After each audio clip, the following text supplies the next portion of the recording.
Okay, good afternoon, everyone. So today we will start the numericals of topic number one, that is a solid state. So first numerical is cesium chloride crystallizes in cubic unit cell with Cl minus ions at the corners and Cs plus ions at the center. एक particular item सेंटरला आहे, another item जो Cl minus आहे तो कुठे कॉर्नरला आहे. Of the cube, how many CsCl molecules are there in the unit cell? आता number of atoms वरून आपल्याला हे कॅल्क्युलेट आपण करू शकतो. तर सगळ्यात पहिल्यांदा आन्सर काय येईल याचं? Number of CS plus ion is equal to किती दिलंय 1. आणि हे कुठे दिलंय? At the centre in the cube. Centre of the cube means it is obviously generally आपण जे कन्सिडर करतो सेंटर ऑफ द क्यूब आणि कॉर्नर्स असतात ते कुठले एलिमेंट्स असतात? Simple cubic unit cell. Okay, simple cubic unit cell मध्ये number of atoms किती असतात? 1. सो काउंट करूया. Number of CS plus ion is equal to 1 and number of Cl minus ions at corners, it is also equal to 1. Hence the number of CsCl molecule will be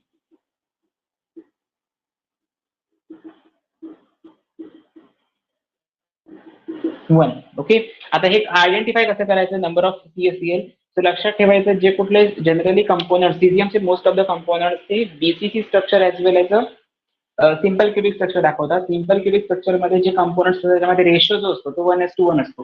CS पण 1 असेल तर Cl पण 1 असणार. समजा NaCl असेल तर Na coefficient number of coefficient Na 1 असेल, Cl पण 1 असणार. तर आणि त्याला आपण सिंपल क्युबिक म्हणू शकतो. आणि एकच पर्टिक्युलर कंपोनंट डिफरंट टाइप्सचे डिफ्रॅक्शन पॅटर्न दाखवू शकतो. मीन्स वेदर इट इज समजा NaCl हा आपण कन्सिडर केला SC आहे, सिंपल क्युबिक आहे, तर सिमिलरली BCC पण तो दाखवू शकतो काही फॉर्मॅटमध्ये. ओके, फक्त it depends upon the solid states of matter. Okay, so important case आहे की नंबर ऑफ ॲटम जेव्हा 1:1 रेशो असते तेव्हा कन्सिडर करायचे it is a simple cubic. आणि सिंपल क्युबिकचे नंबर ऑफ ॲटम किती असतात?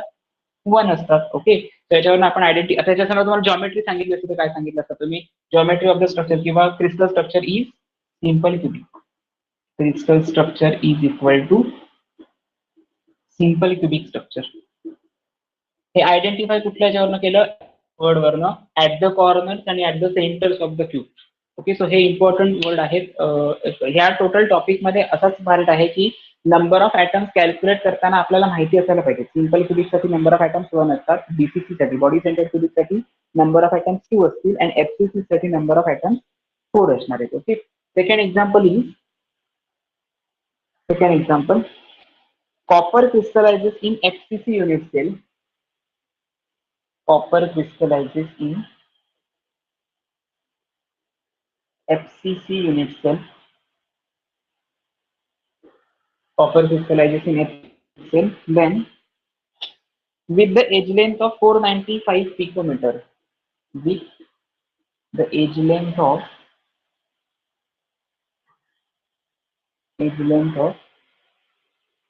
495 picometer. 495 picometer. What is the radius of copper atom?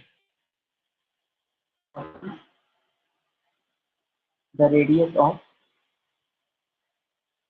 Cu atom. Okay, what is the radius of Cu atom? आता एक particular part दिलाय बघा, copper unit sale FCC हे त्याचं structure आहे, हे दिलेलं आहे. नंबर ऑफ ॲटम्स त्याच्यामध्ये 4 असतील. आता आपल्याला ॲटम लागणार नाहीये, पण माहिती असायला पाहिजे. What is the radius of Cu atom? So radius of curvature, radius आपला फॉर्म्युला काय आहे फॉर FCC स्ट्रक्चर? R is equal to A divided by 2√2. Correct आहे ना? 2√2 काय लिहायचं? जर तुम्ही 4R is equal to √3A किंवा खूप सारे कंपोनंट्स आहेत, जर तुम्ही चेक केलात FCCच्या डेरिव्हेशन मध्ये तुम्ही जेव्हा कॅल्क्युलेशन करता रेडियस, आपण FCCचं कॅल्क्युलेशन आपण जे आहे ते घेतलेलं नव्हतं, कारण का तुमच्या 25% रिडक्शन मध्ये तो पार्ट काढून टाकलाय. बरोबर आहे. मग फेस सेंटर्ड क्युबिक साठी रेडियसचा फॉर्म्युला काय असतो? 4R is equal to √2A. 4R is equal to 2A हा फॉर्म्युला असतो. त्याच्यावरून आपण R रिप्रेझेंट करायचं तर तुम्ही कसं करू शकता? R is equal to √2 into A divided by 4. 4 म्हणजेच काय? √2 into A divided by 2 into 2. 2 into 2 समजा याचं आपल्याला ही जर आपल्याला r ची व्हॅल्यू कॅल्क्युलेट करायची असेल तर अगेन √2 म्हणजे काय, √2 into √2 म्हणजेच 2 असतात ना, तर त्यातला एक √2 गेला, राहिला काय तुमचा answer a divided by 2 into √2. Okay, या फॉर्मॅटमध्ये आपण रिप्रेझेंट करू शकतो. तीच व्हॅल्यू मी डायरेक्ट घेतले, r is equal to a divided by 2 √2. So या केसमध्ये आपल्याला सगळ्यात व्हॅल्यू a ची व्हॅल्यू दिलेली आहे डिवायडेड बाय 2 √2. a ची व्हॅल्यू किती दिली आहे 4.95 पिकोमीटर. आता कन्व्हर्जन करायला पाहिजे, जर समजा आपण आन्सर पिकोमीटर मध्येच रिप्रेझेंट करणार असू तर काय, बट क्वेश्चन पेपर मध्ये काही लोकांना असं विचारतात what is the radius of copper atom in nanometre. Okay, so त्यावेळी कन्व्हर्जन करायचं आणि मोस्ट ऑफ द केसेस मध्ये या टाईपचे क्वेश्चन असतात in nanometre, in picometre represent करायचं सांगतात. जनरली पिकोमीटर असेल तर त्याच्यामध्ये आता काही चेंज करायची गरज नाहीये, तो ऍज इट इज घेऊया. इज इक्वल टू ए ची व्हॅल्यू किती आहे 495 पिकोमीटर डिवायडेड बाय 2 √2. √2 ची व्हॅल्यू किती असते, ऍटलीस्ट तेवढं माहिती असायला पाहिजे, 1.414 असते. ओके, सो प्लीज जरा ते फक्त कॅल्क्युलेशन करा आणि आन्सर सांगा मला. 495 divided by 2 √2 final answer calculation सांगा किती येतं ते.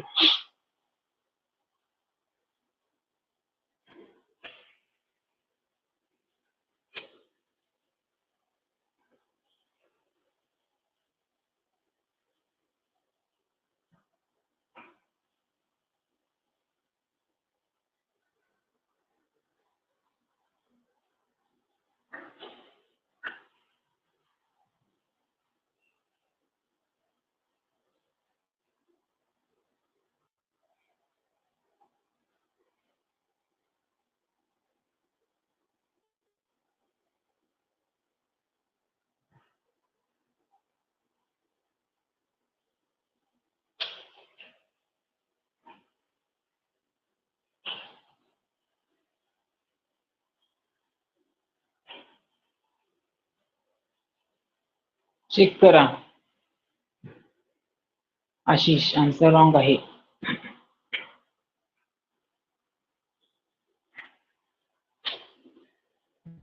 Shweta check answer.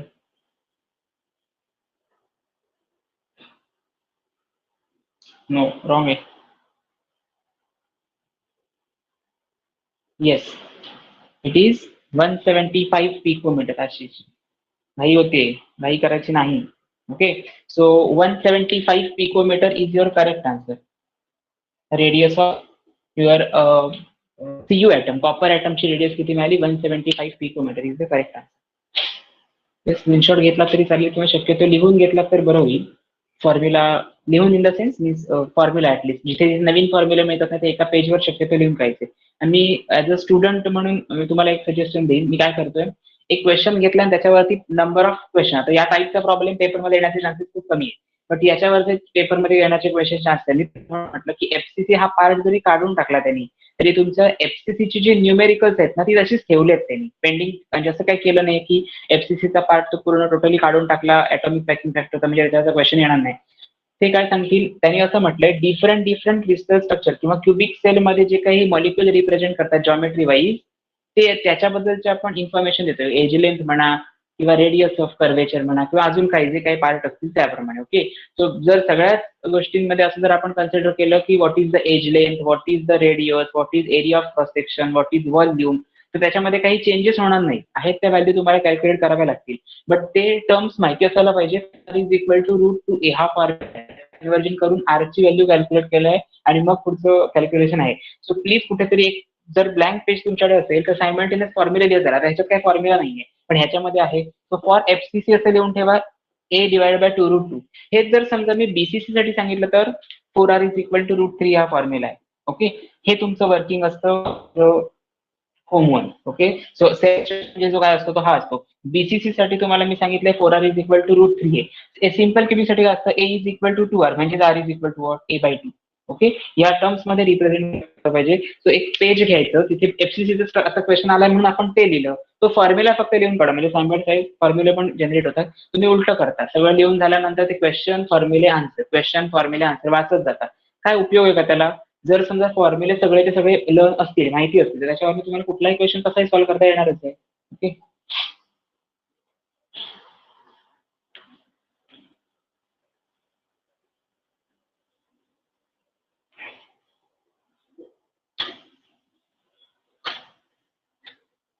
कॅल्क्युलेशन मध्ये फक्त मिस्टेक करू नका. लॉक टेबल तुमच्याकडे असेल तर लॉक टेबलचा यूज करत चला, डायरेक्ट कॅल्क्युलेशन नको. Next question. Copper crystallizes in FCC structure. Copper crystallizes in FCC structure. Copper crystallizes in FCC structure, and the unit cell has length, and the unit cell has length, and the unit cell has the length of edge. Unit cell has the length of edge 3.61 into 10 raised to minus 8 centimeter. 10 raised to minus 8 centimeter. Okay. Continue question. Calculate the density of copper. आता या टाईपचा problem important मी तुम्हाला गेल्या वेळी सांगितलं डेन्सिटीचा formula तो हा. Calculate the density of copper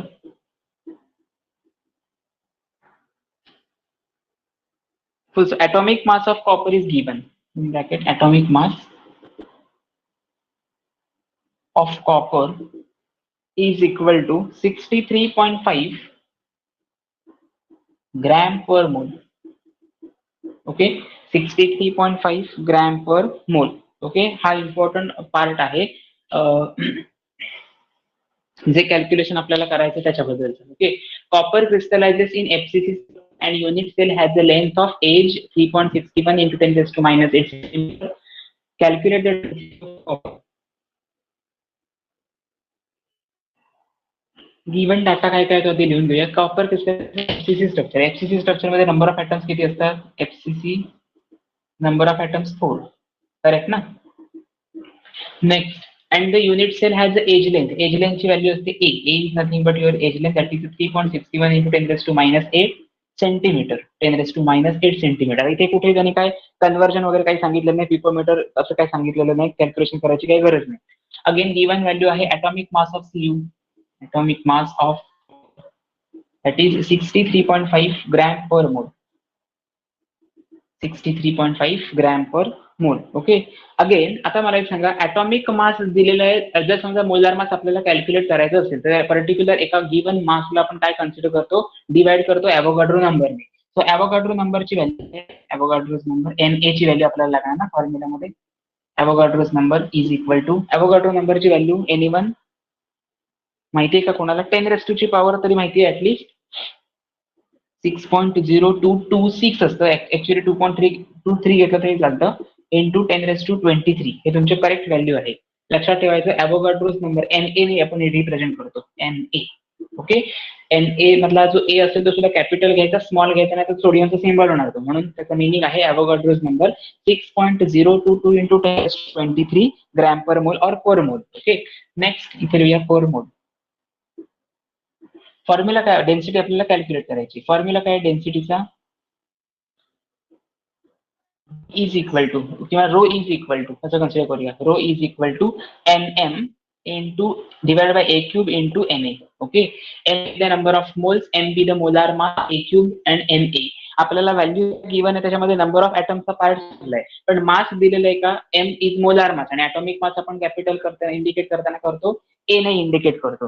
so mass of one atom आधी पहिल्यांदा कॅल्क्युलेट करावं लागेल. आपल्याकडे नंबर ऑफ ॲटम्स 4 आहे. सो फर्स्ट कॅल्क्युलेशन मध्ये येईल mass of one atom calculation. So mass of one atom of Cu is equal to काय येणार? मास ऑफ वन ॲटम किती दिलं त्याचं atomic mass? 63.5 divided by Avogadro number. So 63.5 divided by Avogadro number 6.022 into 10 raised to 23 per मोल.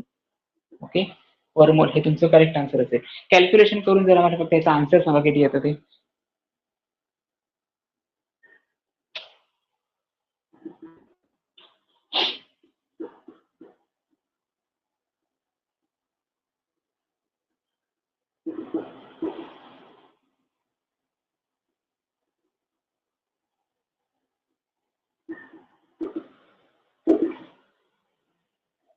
Mass of 63.5 divide by 6.022 into 10 raised to 23 चा answer किती येते ते सांगायचं तुम्ही मला. हे आता 10⁻23 आहेत, वरती गेल्यानंतर 10⁻23 होतील, नो डाऊट. ते फक्त आन्सर मला सांगा किती येत आहे ते.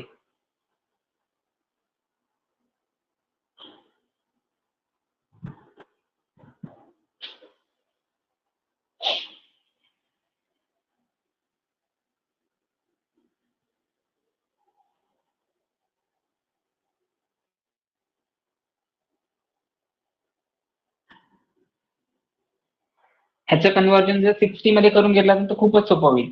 60 घ्या आणि इथे 63.5 ऍज इट इज राहू दे, म्हणजे इथे 10⁻22 केल्यानंतर 10⁻22 होणार. 10⁻22 या फॉर्म मध्ये असेल. इथे दिलंय पर मोल आहे, वरती गेल्यानंतर काय होणार, मास ऑफ वन ऍटम, म्हणजे ते कशामध्ये येणार, अवोगाड्रो मध्ये, ग्रॅम मध्ये येणार. करेक्ट ना. हे ग्रॅम पर मोल दिलंय, ग्रॅम पर मोल.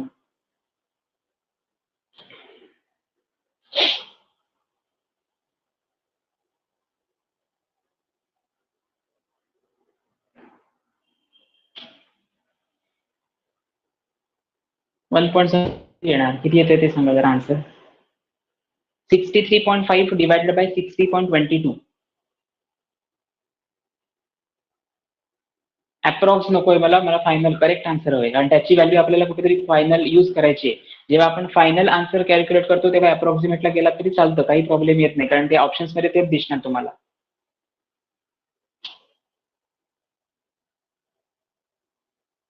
What will be the correct value? 63.5 divided by 60.22.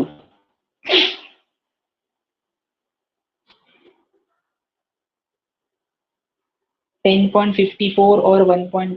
जरा चेक करा, इथे जर 60 घेतला आणि इथे 63 असेल तर 10 कसं आन्सर येऊ शकतं, 1 ना.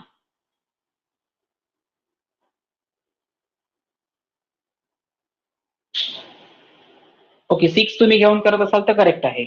10⁻23 च्या टर्म्स मध्ये असेल तर ते करेक्ट आहे, बट अदरवाईज 1. आता मी इथे 10⁻22 घेतलेत बघा. मी काय केलं लक्षात घ्या, हा जर पुढे नेला तर तुमचा आन्सर येताना असं येणार 60 पॉईंट समथिंग काहीतरी येईल, बरोबर आहे. 60 आणि 63 चा डिव्हिजिबल फॅक्टर मला माहिती होतं, सिम्पल आहे ते. तो 1 पॉईंट मध्ये समथिंग येईल 10⁻22 च्या टर्म्स मध्ये, आणि 10⁻23 च्या टर्म्स मध्ये घेतला तर 10.54 हे आन्सर करेक्ट असेल. सो आता तुमचा आन्सर येईल 1.054 10⁻20. आता युनिट काय, पर मोल वेगळे कॅन्सल, आन्सर येईल ग्रॅम मध्ये, ग्रॅम जीएम लिहून ठेवा, त्याच्याने कन्फ्युजन नको. नेक्स्ट, मास ऑफ 4 आहे. आता हे आलं मास ऑफ 1 ऍटम. 4 ऍटमला मल्टिप्लाय कशाने करणार, 1.054 इंटू 10⁻22 ग्रॅम. ओके, फक्त मल्टिप्लिकेशन करायचं, 1.054 इंटू 4, आन्सर किती येईल बघा जरा.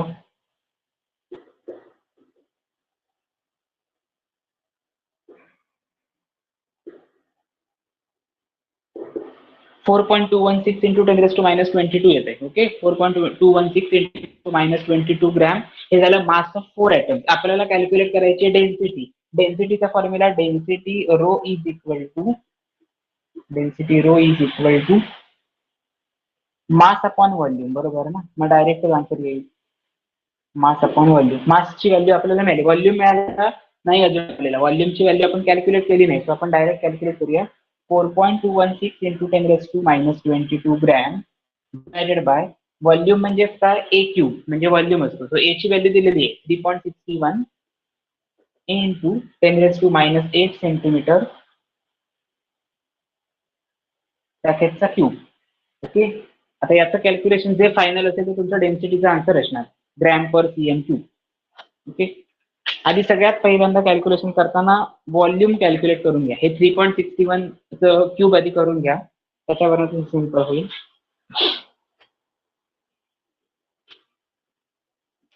कॅल्क्युलेशन टाइम गेला तरी चालेल, पण कॅल्क्युलेशन व्हायला पाहिजे, समजायला पाहिजे ते.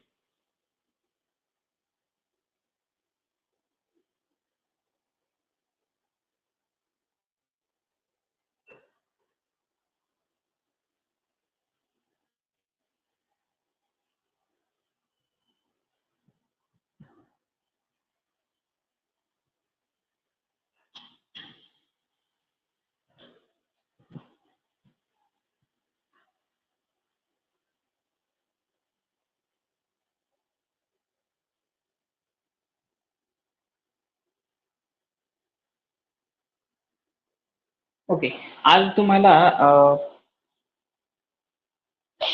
फायनल आन्सर किती येत आहे Shweta? 8.66 gram per CM cube.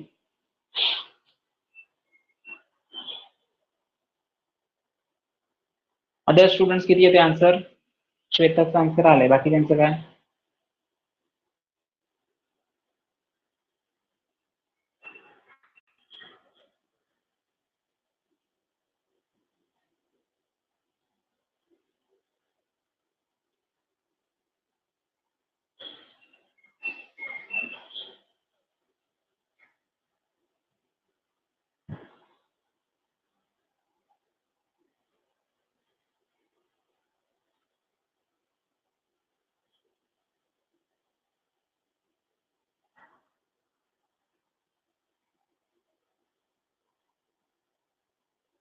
किती आहे?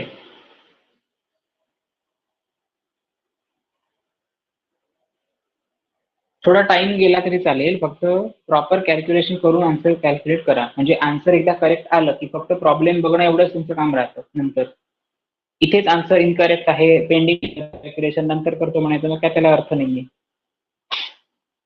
आणि हाच मेन टाईप आहे पेपरमध्ये तुम्हाला, जर कारण टोटल टॉपिक तुमचा आहे 3 to 4 मार्क्ससाठी. ओके, याच्यापेक्षा वेगळा काही क्वेश्चन येणार नाही. हा फॉर्म्युला यूज करूनच तुम्हाला डेन्सिटी कॅल्क्युलेशनसाठी आन्सर असेल. आशिषचा आन्सर आलाय, बरं, correct answer, very good Ashish.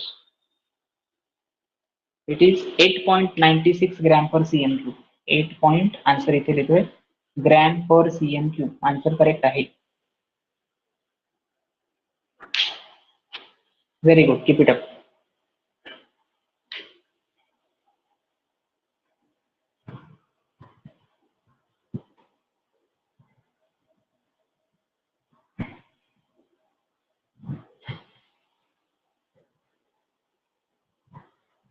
Okay, या टाईपचा एक क्वेश्चन आहे जो होमवर्क म्हणून तुम्ही नंतर घेणार आहात. आधी लिहून ठेवा तो क्वेश्चन. कम्प्लीट झालंय, पेंडिंग काय? स्टेप मात्र अशाच ठेवायची. डाटा पहिल्यांदा फॉर्म्युला, व्हॅल्यू सबस्टिट्यूशन, कॅल्क्युलेशन आणि फायनल कॅल्क्युलेशन. अप्रॉक्सिमेशन ही term generally final answer calculate करताना युजफुल पडते. याचं रिझन काय, एमसीक्यू साठी जेव्हा क्वेश्चन असतात तेव्हा म्हणतोय मी. बाकी तुम्हाला लॉग कॅल्क्युलेशन साईडला दाखवावं लागतं. लॉग कॅल्क्युलेशन साईडला नसेल तर मार्क्स जातात का, तर नाही जात, मार्क्स जात नाहीत. पण लॉग कॅल्क्युलेशन जर बॅक साईडला पेनने केलेलं असेल तर त्याच्यावरती रफ वर्क लिहायला विसरायचं नाही. मोस्ट ऑफ द स्टुडंटच्या पेपरच्या केसेसमध्ये असं होतं, बऱ्याच स्टुडंटचा आन्सर म्हणजे बघा, एका क्लासमध्ये 25 स्टुडंट असतील, टेबल नंबर 1 म्हणजे रोल नंबर 1 जो कोणत्या क्लासमधला असेल त्याचं आणि रोल नंबर 25 सगळ्यांचा आन्सर सेम. हा, म्हणजे पहिल्याचं जर रॉंग असेल ना तर तिथपर्यंत आन्सर रॉंगच गेलेलं असतं. सेकंड क्लास जेव्हा आमच्याकडे 25 स्टुडंटचे लॉट असतात आणि एका क्लासमध्ये 25 स्टुडंट असतात, 26 रोल नंबर जेव्हा येतो ना तेव्हा त्याचं करेक्ट असतं, म्हणजे पुढच्या 25 स्टुडंटचं करेक्ट आन्सर. याचं रिझन काय असतं ते तुम्हालाही समजलं असेल आणि मला चांगलंच माहिती आहे. सो फक्त एवढंच लक्षात ठेवा, असं काही करायचं नाही आपल्याला. त्यावेळी हे या केसेसला मार्क्स कॉपी कन्सिडर केली जाते. बॅक साईडला जर रफवर्क दिलेलं नसेल तर ते मार्क्स काउंट होत नाही आणि मग तुम्हाला असं वाटतं की मला मार्क्स जेवढे एक्सपेक्ट होते मिळालेच नाही, ते मार्क्स काउंट होतच नाही. न्यूमेरिकलचं एक असं तुम्हाला आन्सर क्वेश्चन दिसला तर तो ओव्हर, आणि हे एक्झामिनरच्या नजरेतून नाही सुटत. याचं रिझन काय, कारण काय, 350, 400, 450 तो तर एका वेळी तो चेक करत असतो. ऑब्व्हियसली ते लक्षात येतं. रोल एमसीक्यूच्या बाबतीमध्ये तर हे सगळं कॉमनच आहे. 1 to 25 रोल नंबर जो कोण असेल, एमसीक्यू पहिल्याचं बी लिहिलेलं आहे आणि त्या आन्सर आहे सी. तो 1 to 25 पर्यंत पहिल्याचं बी लिहिलेलं सगळ्यांनी. त्यात एक कोणतरी असा असतो मध्ये की सी, ज्याने ते बघून काढलेलं हे पटकन करतात आणि तो तर त्यावेळी सगळेजण एकमेकांना तो कोणाला काय सांगतच नसतो त्यावेळी. सो जो सी ऑप्शन असेल करेक्ट तो त्याचा त्याचा असतो, बाकीच्या सगळ्यांचे रॉंग असतात. चेक, आन्सर बी असेल सगळ्यांचं करेक्ट आहे. ठीक आहे, असं कधी ना कधी आपल्याला होऊ शकतं. Question number 3, question number 4 correct आहे. 5 पासून 10 पर्यंतचे सगळे एमसीक्यू चुकलेले असतात. म्हणजे याचा अर्थ काय, आउट ऑफ 10 तुम्हाला मार्क्स मिळतात. ही डेंजरस गोष्ट आहे. जर तुम्हाला पहिल्या क्वेश्चन मध्ये स्कोर करता आला सेक्शन ए मध्ये तर तुमचा पेपर कुठच्या कुठे जातो, म्हणजे अबोव 65 सुद्धा मार्क्स मिळू शकतात तुमच्या केमिस्ट्रीमध्ये. बट जर तसं नसेल म्हणजे अबोव 65 मार्क्स आपली टेंडन्सी, आपल्याला असं वाटतं की नाही आउट ऑफ 70 मला 60 पडले तरी चालतील वगैरे. तर तसं जर असेल तर तुम्ही सेक्शन ए मध्ये कुठेतरी 7-8 वर थांबलेला एवढं लक्षात ठेवायचं. मार्क्स जास्तीत जास्त तिथे जातात जर तुम्ही पेपर सगळा अटेंड केलेला असेल तर.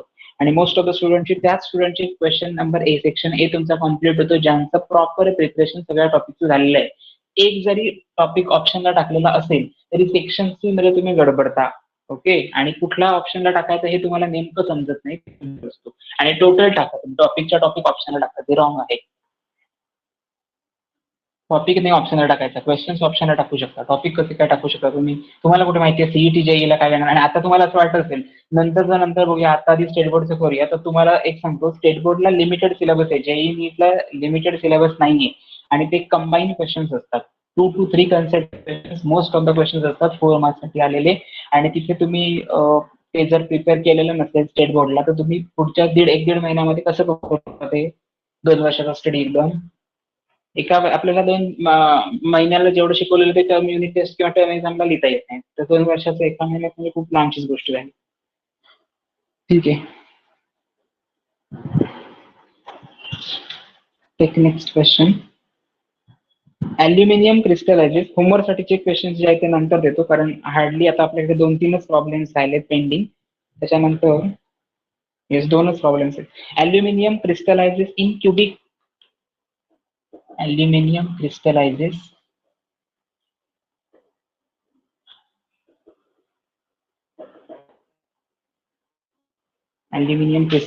in cubic close packed structure.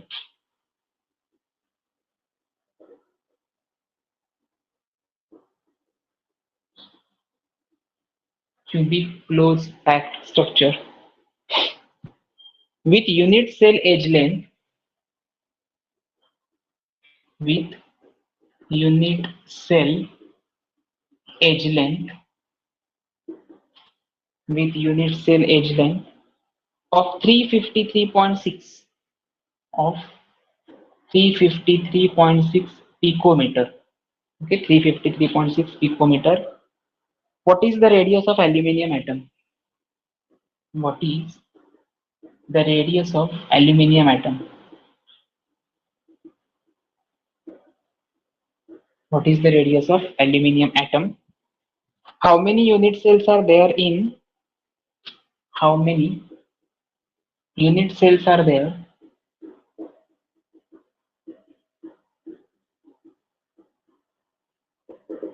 in 1.00 centimeter cube? 1.00 centimeter cube of aluminium. Of aluminium. Yes.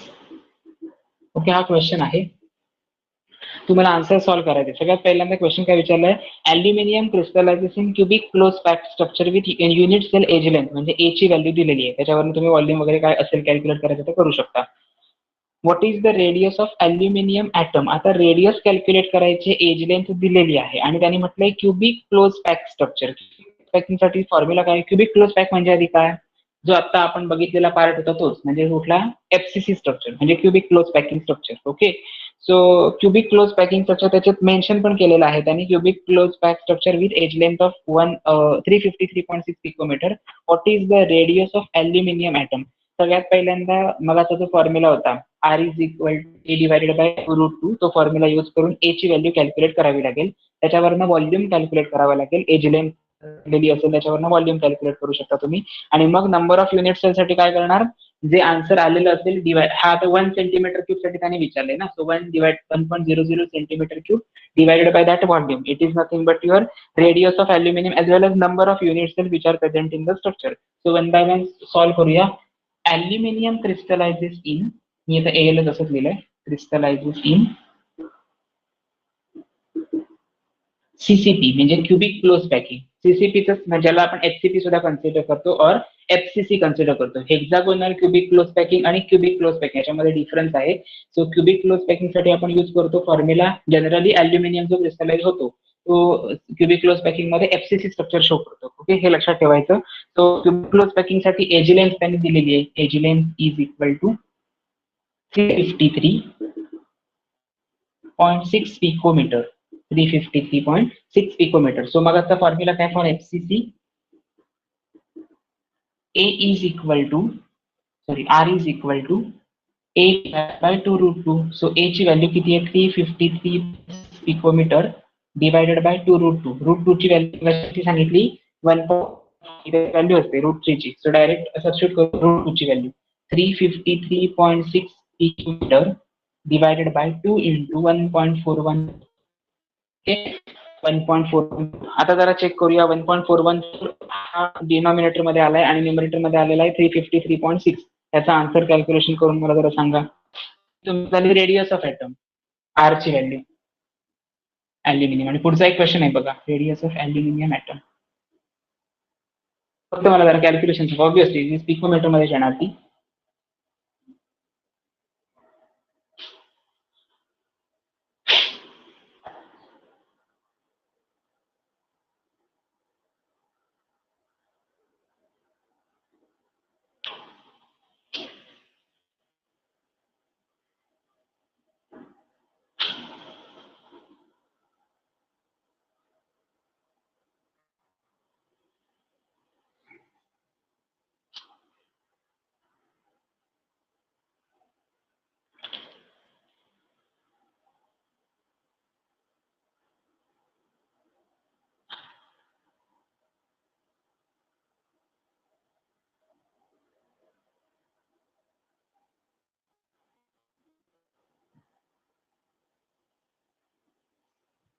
मग 353.6 डिवायडेड बाय 2 इंटू 1.414.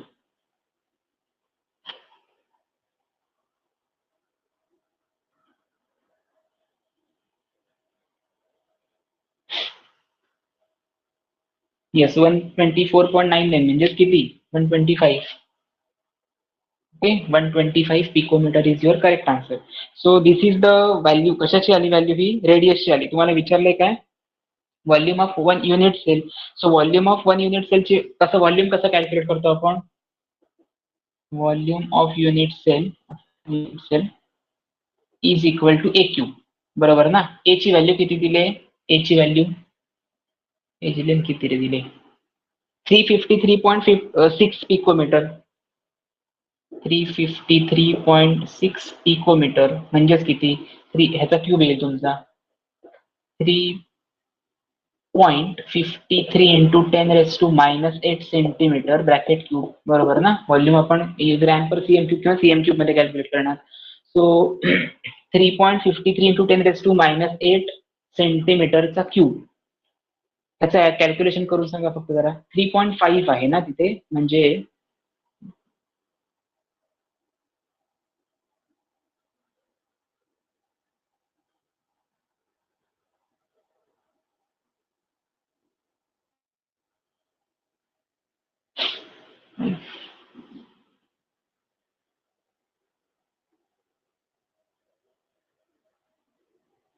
क्यूब करून जरा सांगा 3.53 चा क्यूब.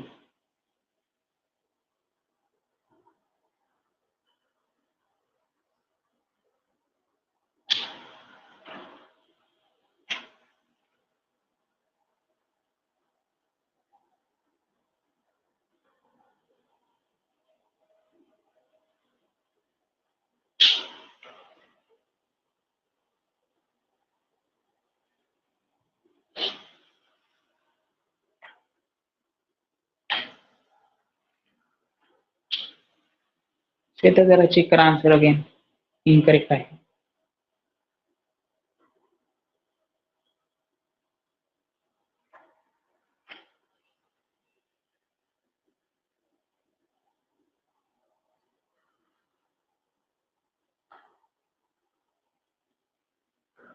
इथे 6 घ्या.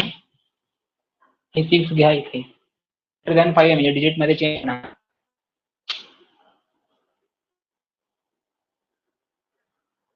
4 पॉइंट समथिंग काहीतरी येईल ते बरोबर, पण आन्सर जरा सांगा कॅल्क्युलेट करून. Aditya, Shubham, Amin, Sahil,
is it clear ना व्हिडिओ? ओके. 10⁻³ च्या टर्म्स मध्ये जरा पटकन सांगा आन्सर किती येतंय ते. 1 डिवाइड रेसिप्रोकल घ्यायचा 1 divide by 4.42.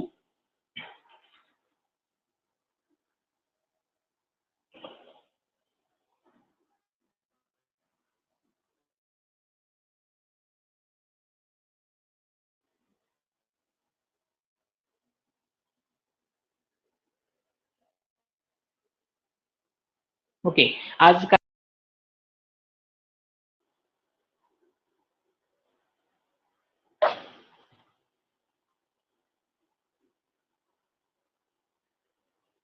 Okay. I think network issue आहे त्यामुळे थोडा प्रॉब्लेम होतोय. हा आन्सर आलोय. Reply fast. आज कम्प्लीट नंतर आन्सर आले 0.226 इंटू 10⁻23. ओके करेक्ट आहे. म्हणजे 23 च्या टर्म्स मध्ये 23 0.226 ओके म्हणजे 2.26 इंटू 10⁻23 आन्सर येणार तुमचं. हे नंबर्स आहेत म्हणजे जेवढे number of moles number of atoms तेवढे त्याच्यामध्ये प्रेझेंट असणार. Okay number of units present in the 1.00 cm³ of aluminium. So म्हणून म्हटलं की जरी सिंपल फॉर्म्युले वाटले तरी कॅल्क्युलेशनचा पार्ट या एकाच टॉपिक मध्ये जास्त असेल तुमच्या टोटल सिलेबस मध्ये. अगदी क्वालिटेटिव्ह प्रॉपर्टी किंवा सोल्युशन्स मध्ये सुद्धा calculation most of the question easily cancel out होतात मीन्स न्यूमरेटर निघून जातात. सो या टाईपचे प्रॉब्लेम काढले. आणि सेकंड थिंग काही एमसीक्यूज मला तुमच्याशी शेअर करायचे की कशासाठी एमसीक्यूज इन द सेन्स तेच एमसीक्यू येणार किंवा असं काही मी काय आता क्लिअर करत नाहीये. फक्त जे कॉम्पिटेटिव्ह एक्झामच्या दृष्टीने प्रिव्हियस पेपरमध्ये विचारले गेले फॉर्म्युले त्याच्यावरनं मी प्रॉब्लेम जनरेट केले आणि ते प्रॉब्लेम्स मी तुम्हाला सेंड करेन जेव्हा पॉसिबल टाइम मला जेव्हा नक्की मिळेल तेव्हा मी करेन. मला लक्षात आहे अजूनही मी ते तुम्हाला टेबल पाठवलं नाहीये. CTOR-HMTचं अँगलचं टेबल अजून मी सेंड नाही केले. माझ्या लक्षात आहे ते. सो आज मी ते सेंड करेन आणि आजच्या नोट्स बरोबर म्हणजे आता हे फॉर्म्युले सगळे झालेले आहेत. आजच्या काही रेग्युलर नोट्स नसणार आहे.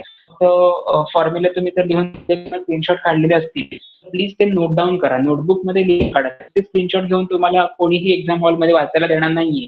सो लिहून काढले पाहिजेत ते प्रॉब्लेम्स. अदरवाईज बुक मध्ये अनसॉल्व सुद्धा आहे ते सॉल्व्ह करा. त्याच्यामध्ये काही डाऊट ते क्लिअर करून घ्या. आता हे का सांगितलं तर प्रिव्हियस लेक्चरला आपले जो टॉपिक झालाय कुठले कुठले पॉईंट पेपरमध्ये येतात असं सांगितलेलं. तो पहिला पॉईंट डेन्सिटीचा एक प्रॉब्लेम येतो आणि आता एक प्रॉब्लेम अजून आपल्याला घ्यायचा आहे प्रॉब्लेम अजून त्याच्यानंतर तो एक. ओके हे दोन problems rho is equal to NM divide by A³ into NA या टोटल फॉर्म्युलावरतीच क्वेश्चन पेपरमध्ये प्रॉब्लेम येईल असं मला वाटतं. ओके अगेन एक क्वेश्चन आहे अजून गोल्ड क्रिस्टल एक सॉल्व्ड प्रॉब्लेम आहे माझ्याकडे जो मी तुम्हाला शेअर आहे. जो शेअर पॉईंट कुठले कुठले जर इनकरेक्ट असतील कॅल्क्युलेशन मध्ये काही प्रॉब्लेम येत असेल तर मला विचारायचं. तो प्रॉब्लेम जरा प्लीज एकदा बघून ठेवा. एक स्पेसिफिक असं तोच का देतो असं काही नाहीये पण तो वाटतंय मला की तो पेपरमध्ये येण्याचे चान्सेस आहेत. ओके सो गोल्ड क्रिस्टलायझेशनचा एक क्वेश्चन आहे. तो क्वेश्चन मी तुम्हाला शेअर करेन नोट्सच्या फॉर्मॅटमध्ये ग्रुपवरती आज फोटो टाकेन. सो तो जरा प्लीज एकदा बघा. मोस्ट ऑफ द क्वेश्चन त्यातले प्रिपेअर करायचे. हाच डेन्सिटीचा फॉर्म्युला सारखा प्रिपेअर करायचा. प्रिव्हियस पेपरचे आलेले क्वेश्चन असतील ते जनरेट करा. आज मी तुम्हाला त्याच्यावरची क्वेश्चन बँक मला वाटतं सोल्युशन वरची मी तुम्हाला एक टोटल क्वेश्चन बँक पण पाठवले 1 मार्क्स क्वेश्चन 2 मार्क्स क्वेश्चन त्याची मी आज सॉलिड स्टेटची सेंड करेन. आता मात्र रेग्युलर पुढचे कंटिन्यू आहेतच ना आपले म्हणजे आयोनिक इक्विलिब्रियम आपला टॉपिक झालेला आहे. जो न्यू टॉपिक आहे त्याच्यावरची क्वेश्चन बँक नाही असं तुम्हाला सांगितलं होतं. फोर्थ टॉपिक झालाय आपला थर्मोडायनेमिक त्याच्यावरची क्वेश्चन बँक आहे ती सुद्धा सेंड करेन. सिक्स्थ झालाय आपला topic that is chemical kinetics त्याच्यावरची क्वेश्चन बँक सेंड करेन. आणि सेव्हन्थ टॉपिक तुमचा होता P block elements in all. Okay so तो आहे म्हणजे पेपर 1 तुमचा जनरेट होईल रेडी होईल. आता राहिलाय फक्त कुठला टॉपिक तुमचा इलेक्ट्रोकेमिस्ट्री. इलेक्ट्रोकेमिस्ट्रीचं वेटेज आहे 4 मार्क्स. कन्सिडर करूया त्याच्यामध्ये आता एक्झॅक्टली काय ते सुद्धा पेपरमध्ये काय येणार हे आपण डिस्कस करणारच आहोत पण त्याच्यामध्ये सुद्धा क्वेश्चन फिक्स आहेत. Hydrogen oxygen fuel cells.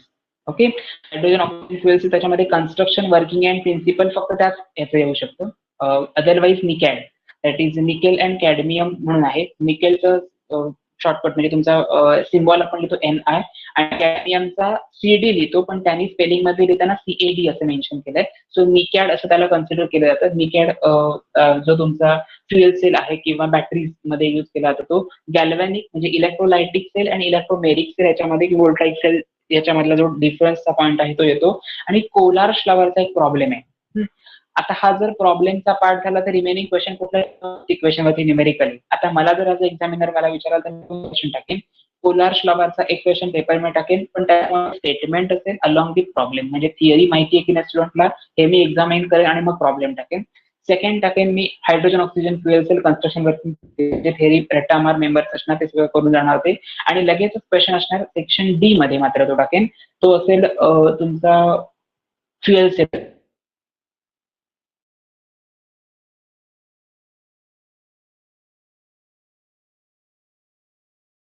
त्यामध्ये 60% पेक्षा ते डिफरंट पेपर पॅटर्न असायला पाहिजे. म्हणजे जर समजा मी पहिल्यांदा न्यूमेरिकल टाकलं तर दुसऱ्या पेपरमध्ये हायड्रोजन ऑक्सिजन फ्युएल सेल टाकेन, तिसऱ्या पेपरमध्ये नॉन क्वेश्चन वरचं टाकेन. याचाच अर्थ हे तीनही क्वेश्चन कधी एका क्वेश्चन मध्ये नसणार आहेत पेपरमध्ये, आणि जर ते असतील तर अदर दुसरा जो पेपर ऑक्टोबरचा येणार त्याच्यानंतरचा तो टू मच डिफिकल्ट असणार. ओके, हे लक्षात ठेवायचं. सो या थोडं एक्झामिनेशन जर समजली ना तर खूप पेपरमध्ये काय काय येऊ शकते बऱ्यापैकी समजतं. पण तुमचं उलट असतं, सांगितलेलं ते कधी शेवटपर्यंत करायचं नाही. इम्पॉर्टंट फक्त लिहित जायचं, त्याला फ्रेम करायचं, फक्त लॅमिनेशन करायचं ठेवता, पण शेवटपर्यंत वाचत नाही. तुम्ही सांगता हे येणार, हे करून ठेव, नक्की येणार, आणि तुम्ही काय केलं तर नसतं केलेलं ते, आणि तुम्ही त्याच्यावर डिपेंड असता. तो सांगणार मला तेव्हा मी ते लिहिणार, असं करू नका. सोयचे क्वेश्चन दिलेले आहेत ते प्लीज चांगले प्रिपेअर करा. जे क्वेश्चन बँक देतोय ती सारखी प्रिपेअर करा. आता मोस्ट ऑफ द टॉपिक आपला जर विचार करायला गेला तर 92% आपला सिलेबस कव्हर झालाय. ओके, आजचा प्रॉब्लेम वगैरे हे घेतल्यानंतर आता केमिकल कायनेटिक्स आणि लास्ट जो पार्ट आहे, अगदी वाटतंय की थेरॉटिकल पार्टचा कंटाळा आलाय, त्यांनी लास्ट क्वेश्चनचे जे थेरॉटिकलचे 3 क्वेश्चन्स मी घेणार आहे ते नाही केला तरी चालू शकतं, आणि ते 2 मार्क्ससाठी जाणार, अदर 2 मार्क्स तुम्हाला कुठे इकडे तिकडे मिळून जातील. सो नाहीये, आणि 2 3 मार्क्सचा टॉपिक असल्यामुळे MCQ ला किंवा VSA ला जे क्वेश्चन्स येणार ते मात्र त्या टॉपिक वरती करायचे, जे मी तुम्हाला सेंड करेन. ओके, सो असं प्रिपरेशन जर केला तर तो सब्जेक्ट खूप डिफिकल्ट जाणार नाही. आता आपला ऑफिशियली हा पेपर 1 टॉपिक संपत आलाय, बरोबर ना, पेपर 1चा. तर मी तुम्हाला काय सांगितलेलं त्याच्यावरती पेपर 1 वरती मॉक टेस्ट होईल असं मी तुम्हाला सांगितलं होतं याच्या आधी. सो प्लीज जर शक्य असेल, तुम्हाला पॉसिबल जर असेल तर जेवढं जमेल तुमच्या दृष्टीने तुम्हाला प्रयत्न करता येतील तसं मला फक्त एकदा सांगा, टेस्ट कधी घ्यायची. माझं असं म्हणणं होतं की नेक्स्ट वीक मध्ये, ओके, या आता संडे सॅटर्डे पर्यंत काहीच नको, नेक्स्ट वीक मध्ये. आता आपण उद्यापासून जो काय टॉपिक चालू करतो, इलेक्ट्रोकेमिस्ट्री चालू करूया. इलेक्ट्रोकेमिस्ट्री मध्ये काही पॉईंट्स मला सांगायचे ते मी तुम्हाला सांगून घेईन. आणि सेकंड थिंग,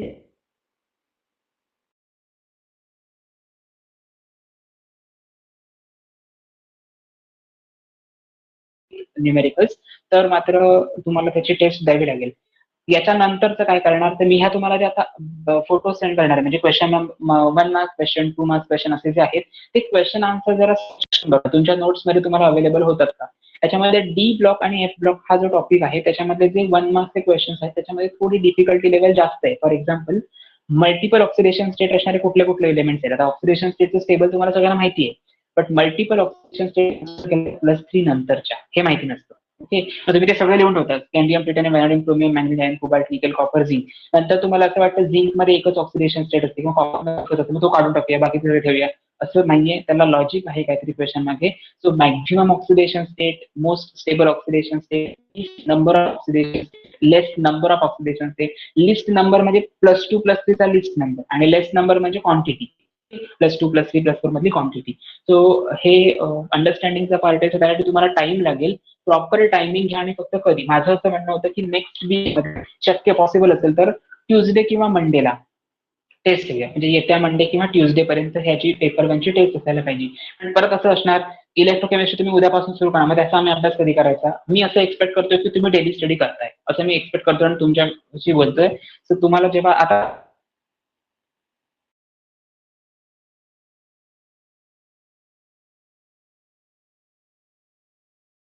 तुम्ही प्रॉपर प्लॅनिंग करा. समजा तुम्हाला असं वाटत असेल की जरी टॉपिक प्रिपेअर झाला तर मग दुसऱ्या दिवशी टेस्ट नको, आम्हाला सगळ्याची रिव्हिजन करायला 3-4 दिवसाचा गॅप हवाय, तर तुम्ही रिव्हिजन करू शकता. फक्त एक सांगतोय मी, जेव्हा मी पेपर 1 कम्प्लीट करेन त्याच्यानंतर लगेच पेपर 2 चा जो राहिलेला पार्ट असेल, 2 ते 3 काही क्वेश्चन जे आहेत लास्ट टॉपिक मध्ये तेवढे फक्त डिस्कस करा. एन्व्हायरमेंटलचा पार्ट आहे, जनरल पोल्युशन फ्री वगैरे असं त्याच्याबद्दल स्टडी आहे, ग्रीन केमिस्ट्री बद्दल, म्हणजे तुमचा केमिस्ट्री हा सब्जेक्ट तुमचा क्लिअर होतो. बट जो केमिस्ट्री सब्जेक्ट क्लिअर होतो त्याचे पेपर सॉल्व्ह करावे लागतील, आणि पेपर्स मत आहे की तुम्ही रिटर्न पेपर देणं गरजेचं आहे, कारण टाइम तुम्हाला स्पीड वाढतो की नाही समजणार कसं, रायटिंग काहीच होत नसेल तर उपयोग काय. सो त्याची पण टेस्ट असेल. ती मात्र जी टेस्ट असेल, रायटिंगची जी मेथड असेल टेस्ट, मी अगोदर पेरेंट्सना इन्फॉर्म करेन आणि त्यानंतरच तुमची टेस्ट असेल लागेल. टेस्ट लागल्यानंतर किंवा टेस्ट जेव्हा तुमची कधी असेल समोर बसून त्यांच्या पेपर लिहायचं त्यांच्या टायमिंगनुसार. ओके, मी सांगेन त्यांना ते तसं. आणखीन तुम्ही तो पेपर सबमिट करायचा आहे माझ्याकडे, मी पेपर चेक करून तुम्हाला देईन. ऑफलाईन पेपर सबमिट करायचा आहे. ओके, त्याच्यामुळे असं काहीही सांगायचं नाही, फोटो पाठवतो, पीडीएफ पाठवतो, ते चेक करून पाठवावं असं काय सांगायचं नाही मला. जे मी सांगितलं ते फुल अँड फायनल आहे. ठीक आहे, नेक्स्ट क्वेश्चन बघूया. लास्ट क्वेश्चन आपलं. An element with molar mass, an element with molar मास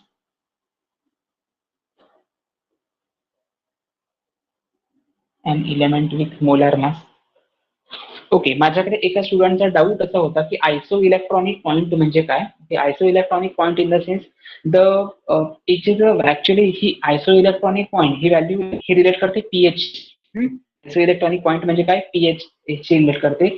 एकच कंपोनंट जेव्हा ज्विटर आयोनिक फॉर्म मध्ये असेल, आपण गेल्या वेळी बघितलं होतं NH3+ इथे कुठला तरी कंपोनंट RCHNH2 आपला जनरल मॉलिक्युलर फॉर्म्युला असतो ना अमिनो ऍसिडचा.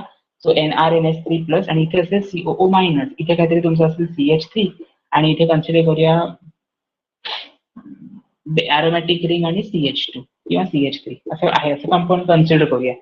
ह्या दोन्ही केसमध्ये तुम्हाला विचारलं मी आता हा कंपाऊंड ऍसिडिक आहे की बेसिक आहे, तर आन्सर सांगता येणार नाही. रिझन काय, ह्याच्यावरती निगेटिव्ह चार्ज आहे म्हणजे हा कार्बोक्सिलेट एनायन जनरेट करतो आणि हा NH3+ आहे, त्याच्यामध्ये नायट्रोजन आहे म्हणजे तो बेसिक असू शकतो, त्याच्यामध्ये CO ग्रुप आहे म्हणजे हा ऍसिडिक असू शकतो.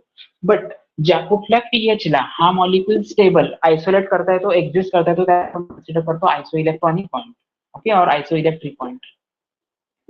ओके, याच्यापेक्षा एक चांगला माझ्याकडे जर व्हिडिओ असेल अवेलेबल तर मी तुम्हाला नक्कीच सेंड करेन. पण एक लक्षात ठेवा, टेक्स्ट बुक मध्ये जो क्वेश्चन तुम्ही त्या दिवशी तुम्हाला म्हटलं की बायोमॉलिक्युलचे थोडे क्वेश्चन आउट ऑफ बॉक्स होते, याचं रिझन असं आहे काही स्टुडंटचं नीट ओरिएंटेड प्रिपरेशन चालू आहे सध्या, त्यांचं नुकसान होऊ नये म्हणून मी मुद्दाम ते क्वेश्चन टाकले होते.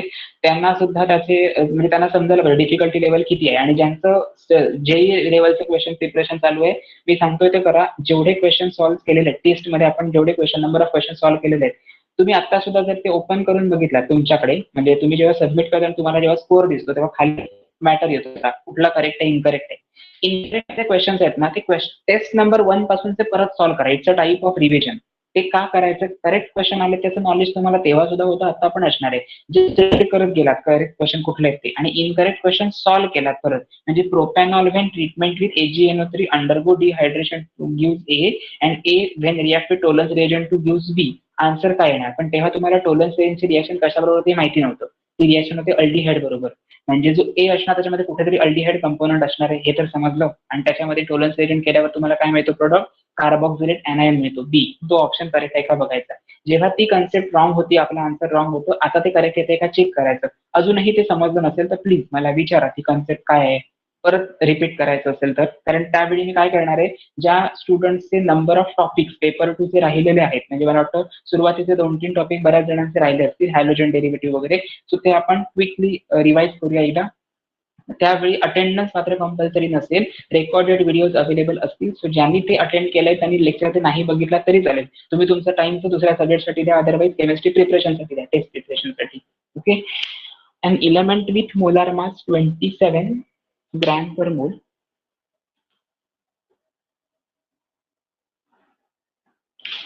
molar mass 27 gram per mole forms cubic unit cell with forms cubic unit cell with cubic unit cell with edge length of 405 picometer if density of the element is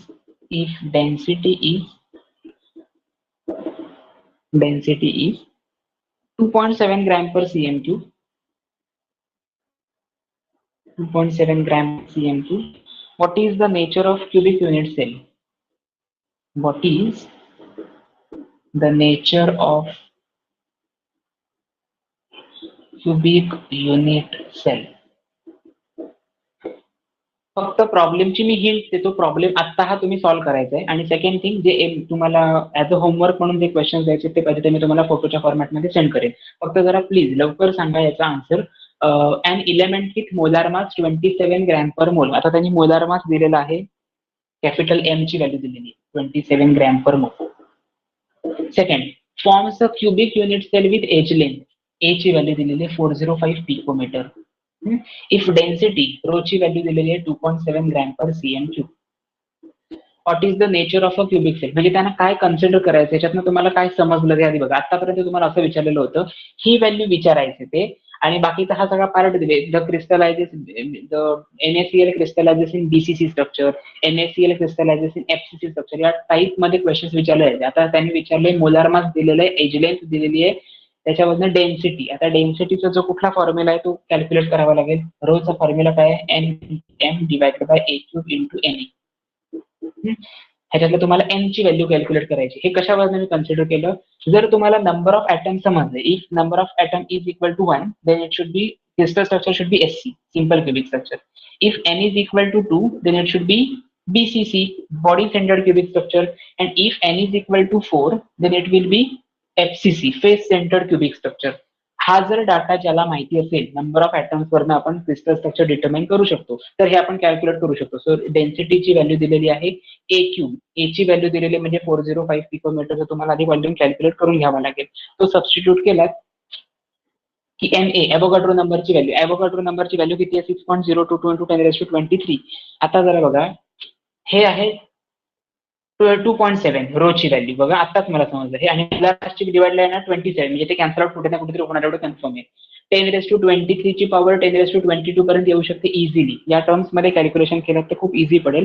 so rearrange करून घ्या फक्त equation. n is equal to, always formula जो आपल्याला expected आहे तो आधी rearrange करून घ्यायचा. n is equal to rho into A cube into Na divided by m.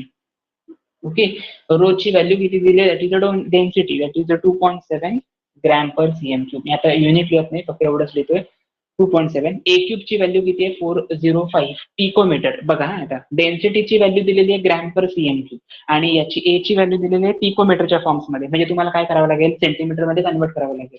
कसं करायचं, 4.05 इंटू 10⁻⁻12 असेल, म्हणजे -8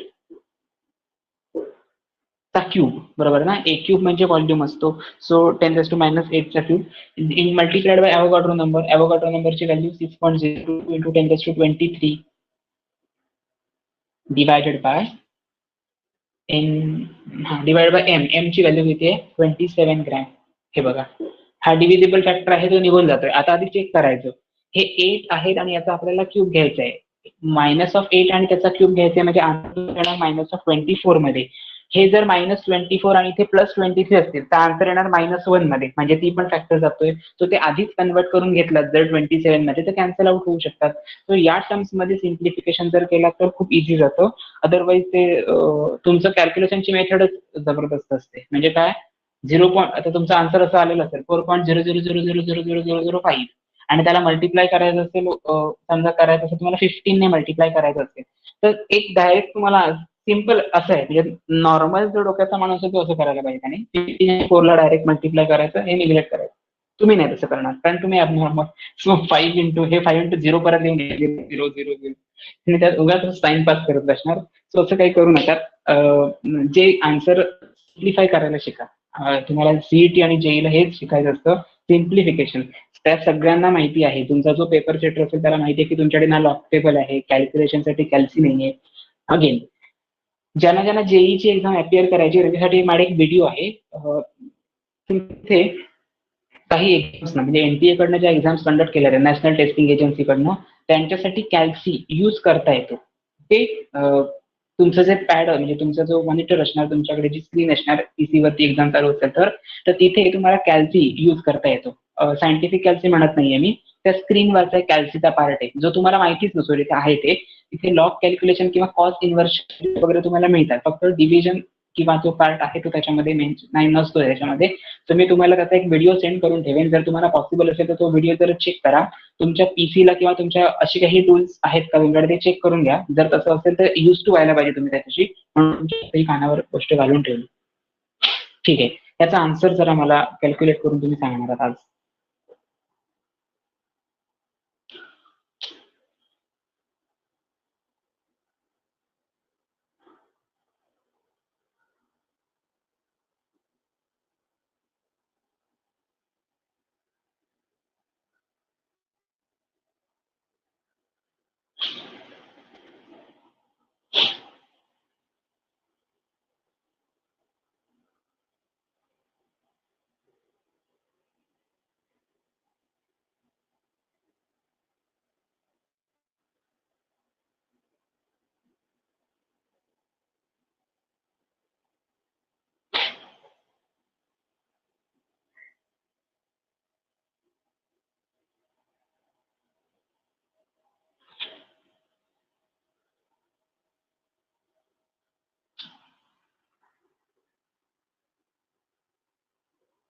yes yes correct very good. समजलं मी तुम्हाला. आन्सर काय येतं, कॅल्क्युलेशन केल्यानंतर याचं आन्सर जे काही असेल ते ह्याच्या कुठेतरी इक्वल असणार.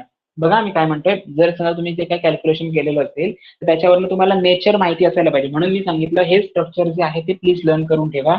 डायरेक्ट फॉर्म्युल्यामध्ये 4 ने मल्टिप्लाय, समजा हे स्ट्रक्चर बीसीसी असं म्हटलं असतं आणि तुम्हाला डेन्सिटी विचारली असते तर तुम्ही काय करणार होतात, नंबर ऑफ ऍटम्सला तुम्ही 2 ने मल्टिप्लाय करणार होता. का? कारण नंबर ऑफ ऍटम्स बीसीसी मध्ये 2 असतात. तर तो युनिट सेल जनरेट होतो. याच्यामध्ये नंबर ऑफ ऍटम 1च असतो म्हणून युनिट सेल 1 असतो. त्याच्यामध्ये नंबर ऑफ ऍटम्स 4 असतात म्हणून एफसीसी जे आन्सर आहे त्याला 4 ने मल्टिप्लाय करायचं. सो आताचा तुमचा आन्सर आला असणार अप्रॉक्सिमेटली इक्वल टू 4 आणि दॅट्स वाय द नेचर, त्याने विचारलंय काय, nature of cubic unit sale.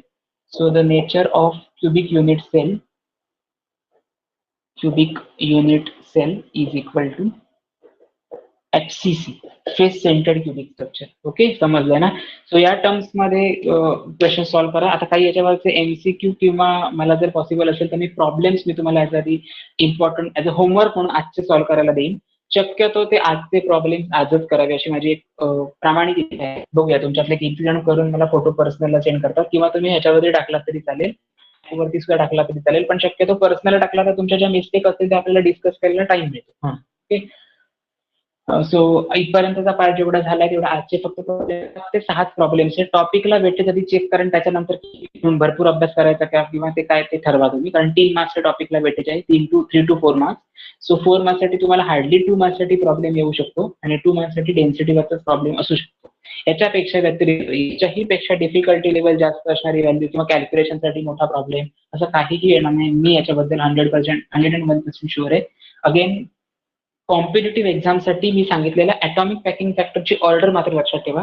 काय सांगितलेली order, FCC shows highest value than that of the BCC which shows higher value than that of okay. याच्याही पेक्षा लेस कुठला component असेल किंवा लोवेस्ट तुमचा जो काही मॉलिक्युल असेल तो कोण असणार आहे, diamond.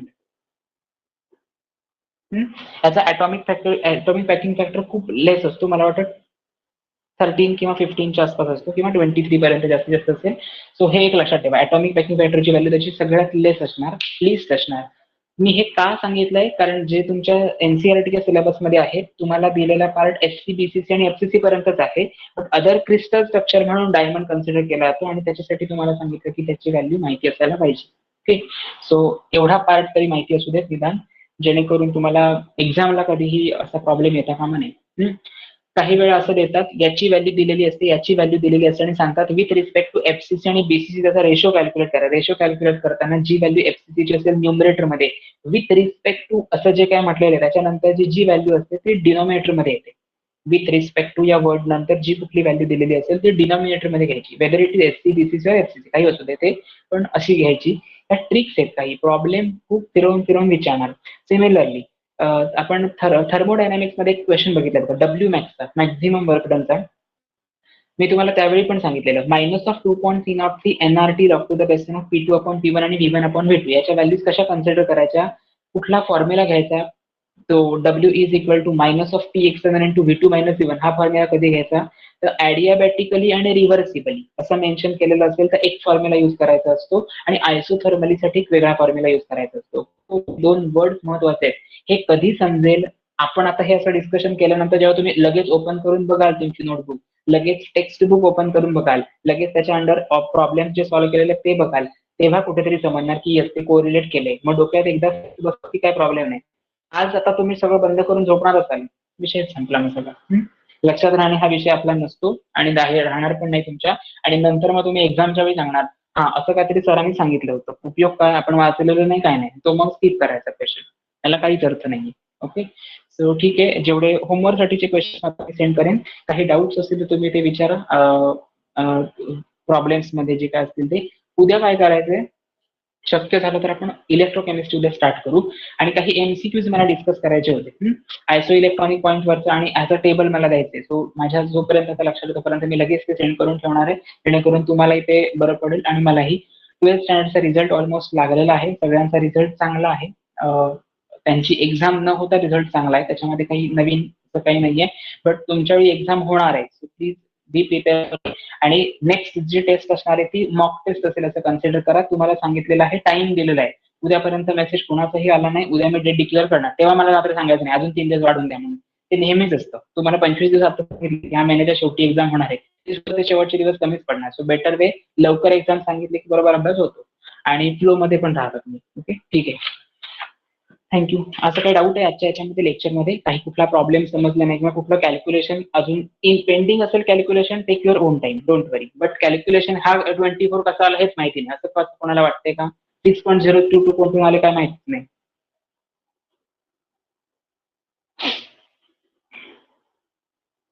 Is there any doubt?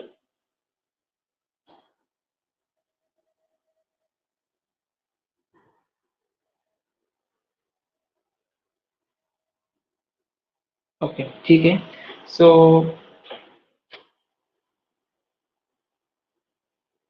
Question solve करा, प्रिपेअर करा. डेन्सिटीवरचा प्रॉब्लेम, खूप सारे प्रॉब्लेम्स मी तुम्हाला आता पण थोडे सेंड करून ठेवेन, ते बघा, कॅल्क्युलेशन करून जमलं नाही तर मला विचारा. ठीक आहे, थँक्यू.